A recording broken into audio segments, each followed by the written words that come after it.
Nagbabalak po umakyat ng Baguio. Nako, doble ingat po ha, lalo kung may kasamang mga chikiting. Naalarma kasi ang Department of Health sa dumaraming kaso ng hand, foot and mouth disease sa Cordillera Region. Karamihan sa mga tinatamaan ay mga bata. Nasa frontline ng balitang yan, si Rainiel Pawi.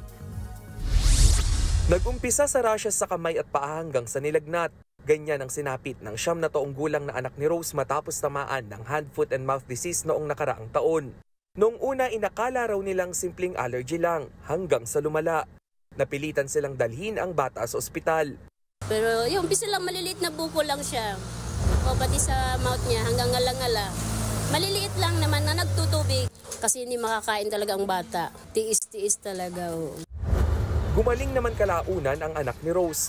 Ang Department of Health nababahala ngayon dahil mas dumami ang mga kaso ng naturang sakit sa Cordillera Region. Simula nitong Enero hanggang Pebrero, pumalo sa 171 ang kaso ng hand, foot and mouth disease sa rehiyon. Mas mataas yan kumpara sa 101 na kaso noong nakaraang taon.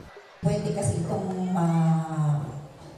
mapansin sa ating may mga travel tayo, nag-travel tayo sa ibang area na may mga cases na mga ganito. And then yun nga, pag may mga hindi magandang nararamdaman, umuubo na lang mga ganyan.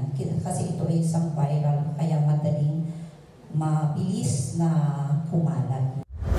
Mayroon ding mga kaso sa Benguet, Baguio, Ifugao at Mountain Province. Sabi ng DOH, posibleng mayroong nangyaring hawaan sa loob ng paaralan at ilang barangay. Nagkataon po na yung nakita nating pattern ay nagkumpul-kumpul sila sa school. So, what we're advocating now ay sana po ayusin natin yung ma-interrupt natin yung transmission dahil mas common po siya sa children. Para maiwasan ang hawaan, nagpatupad na ng no sharing of bottle policy ang ilang eskwelahan sa Baguio City. Bawat estudyante, kanya-kanyang bitbit dapat ng lalagyan ng tubig. Ayon sa DOH, kalimitang nakukuha ang hand, foot and mouth disease sa pamamagitan ng droplets dulot ng pagbahing o pag-ubo. Nakukuha rin ito sa paghawak sa mga bagay na kontaminado ng virus, pati dumi ng tao.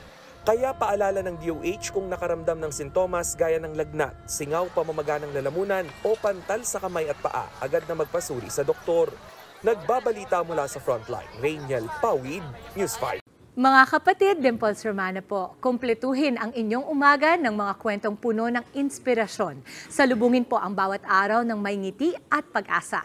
Kaya't mag-subscribe na po at mag-follow na sa aming social media pages ng News 5.